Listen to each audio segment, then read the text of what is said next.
આણંદના ત્રણોલ ગામ ખાતે કવચ વન વૃક્ષારોપણ કાર્યક્રમ યોજાયો હતો। ગુજરાતના વન અને પર્યાવરણ રાજ્યમંત્રી મુકેશભાઈ પટેલ ઉપસ્થિત રહ્યા। મુકેશભાઈ પટેલે આણંદ જિલ્લાની મુલાકાત દરમિયાન અનેક મહત્વપૂર્ણ કાર્યક્રમોમાં ભાગ લીધો હતો।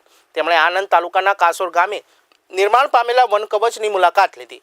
વન વિભાગના અધિકારીઓને સુંદર કામગીરી બદલ અભિનંદન પાઠવ્યા હતા। ત્યારે મંત્રીએ કુંજરવા ગ્રામ પંચાયતને ₹30 લાખ ઉપરાંતની સહાયનો ચેક પણ અર્પણ કર્યો। રાસનોલ ગામે સામાજિક વનીકરણ યોજનાનો પણ લાભાર્થીઓએ ખેતરમાં કરેલ વાવેતરની મુલાકાત લીધી। મુકેશભાઈ પટેલે એક પેડ માં કે નામ અભિયાન અંતર્ગત દરેક વ્યક્તિને ઓછામાં ઓછું એક વૃક્ષ વાવીને તેની માવજત કરવા પણ જણાવ્યું હતું।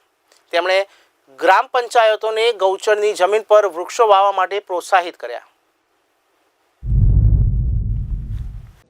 આણંદ જિલ્લાની અંદર ઉમરેઠ વિધાનસભાનો વન વિભાગ તરફથી જે વન કવચનું નિર્માણ કરવામાં આવ્યું એની મુલાકાત લેવામાં આવી હતી।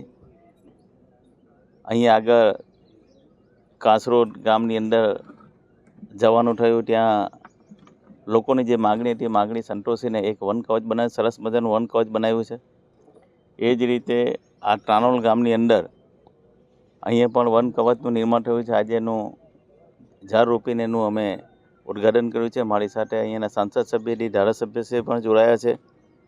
પરંતુ વિશેષ વાત એ કે છે કે આ ત્રાણોલ ગ્રામ પંચાયતની અંદર જે ગૌશાળાની જગ્યા હતી એ ગૌશાળાની જગ્યાની અંદર વન વિભાગ તરફથી પંચાયતે ઠરાવ કરવાથી એમાં ઝાડોનું વાવેતર કરવામાં આવ્યું હતું અને ઝાડના વાવેતરમાંથી જે એની ઉપજ નીકળે એમાંથી 75% એટલે લગભગ 30 લાખ જેટલાનો ચેક આજે આ ત્રાણોલ ગ્રામ પંચાયતને આપ્યો છે। પરંતુ જે 25%ની રકમ છે એ ગામની અંદર અમારા વન વિભાગ તરફથી જ્યાં પણ વાવેતર કરવાનું હશે એમાં વપરાશે।